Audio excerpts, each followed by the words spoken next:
سلامونه وخت مو بخیر ورزشي خبرونو ته ښه راغلاست.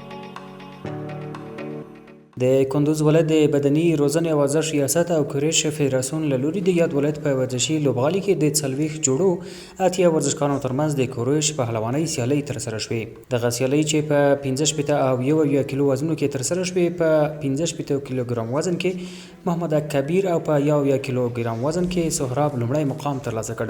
په یادو سیالیو کې پر ورزشي مسؤلینو سربیره ګڼو د ورزش مینوالو ګډون کړی و. هیره د نوي چې د دغه سیالیو موخه د ولایتي سیالیو لپاره د غوره ورزشکارانو موندل وو او په پای کې غوره پهلوانانو ته میډالونه، ستاینلیکونه او ډالۍ ورکړل شوې.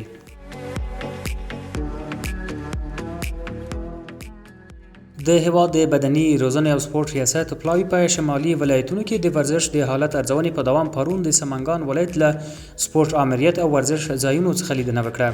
یا د پلاوی چې د بدني روزنې او سپورت عمومي ریاست د ورزشي چارو سلاکار قاری حیات الله رحماني، د حقوقي چارو سلاکار سید رسول افغاني او د مشورتي بورډ غړی سید مبشر هاشمي غړیتوب لري. د سمنګان ولایت د ورزش او فدراسیونونو له مسؤلینو سره وکتل. د پلاوی مشر قاری حیات الله رحماني د سمنګان ولایت د فدراسیونونو له مسؤلینو سره په کتنه کې ژمنه وکړه چې د سمنګان ولایت د ورزشکارانو ستونزې به تر خپل حده حل کړي. دا په داسې حال کې ده چې تر دې وړاندې د اولمپیک ملي کمیټې او سپورت عمومي ریاست په یاد پلاوی د ورزش د حالت د ارزونې په موخه تخار، بدخشان، کندوز، بلخ، جوزجان او سرپل ولایتونو ته هم سفرونه کړي وو.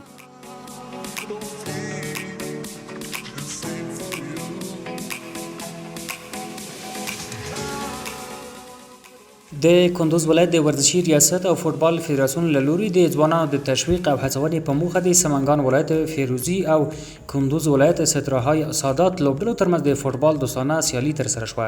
په دغه سیالۍ کې سمنګان فیروزي لوبډلې خپل سیال لوبډلې ته په 1 ګول ماتې ورکړه او سیالي وګټله.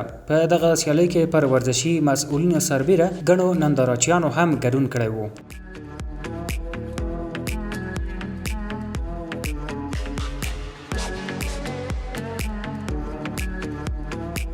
د بغلان په دهسلا ولسوالۍ کې د غېږنیونې سیالۍ پیل شوې. د دهسلا ولسوالۍ په ورزشي ډګر کې د مرکز او ولسوالۍ د بنو، پل حصار، برکه، جلګې، طهرین، دهنغوري او بامیربانی د لسګونو غېږنیونکو ترمنځ سیمه ییزې غېږ سیالۍ پیل شوې.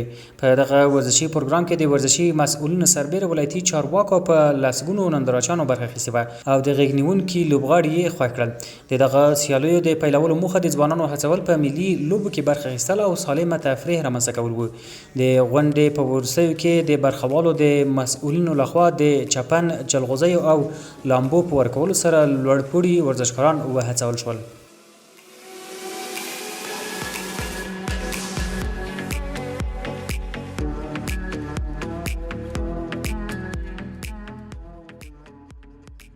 د هرات ولایت د غوره سوکوهنې مخونو کپ تر نامه لاندې په بېلابېلو وزنونو کې د الف او ب په ګروپونو کې د سبا د 150 ورزشکارانو په ګډون د هرات ولایت د بدني روزنې او سپورت ریاست او دغه ولایت د متعی فدراسیون لخوا ترسره شوې.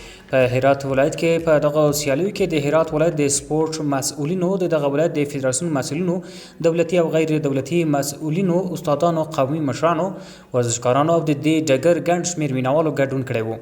د دغه سیالیو د ترسره کولو موخه د ورزشکارانو د ظرفیت لوړول او د هرات ولایت د غوره څېرو پیژندل دي.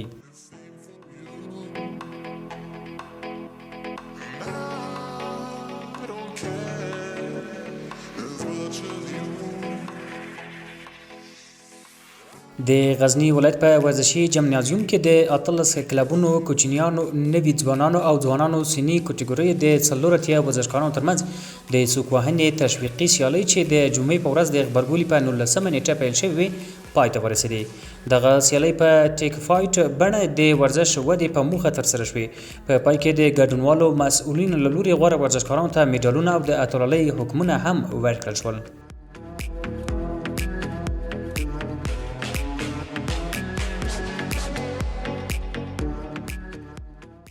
او د رسنیو د راپورونو لمخې د ایټالیا ورځپاڼې ګزیتا ډیلو سپورت راپور ورکړی چې سعودي عربستان د ایټالوي روزونکي لپاره نوی وړاندیز کړی دی وروسته له هغه چې جوونټس روزونکي الګيري د هغه لومړی وړاندیز رد کړ د ایټالیا رسنیو د راپور لمخې سعودي عربستان د دغه روزونکي د ازمایښت لپاره الجزیرې ته د 80 میلیونه یورو وړاندیز کړی دی هغه قرارداد چې سعودي عربستان د یوونټس مشر روزونکي ته ورکړی د سعودي عربستان د فوتبال د مشهور ستورو او د نړۍ د مشهور روزونکو د راجلبولو لویه پروژه له تیر ژمي راهیسې پیل شوې ده رونالډو او بنزما تر اوسه په سعودي عربستان کې یو له سترو لوبغاړو څخه دي سعودي عربستان د فوتبال د ستورو په جلبولو سره د خپل لیګ د کچې د لوړولو او په پای کې د دغه فوتبالرانو په کارولو سره د 2010 نړیوال جام کوربه توپ کولو لپاره 9 کلنه پروژه تعقیبوي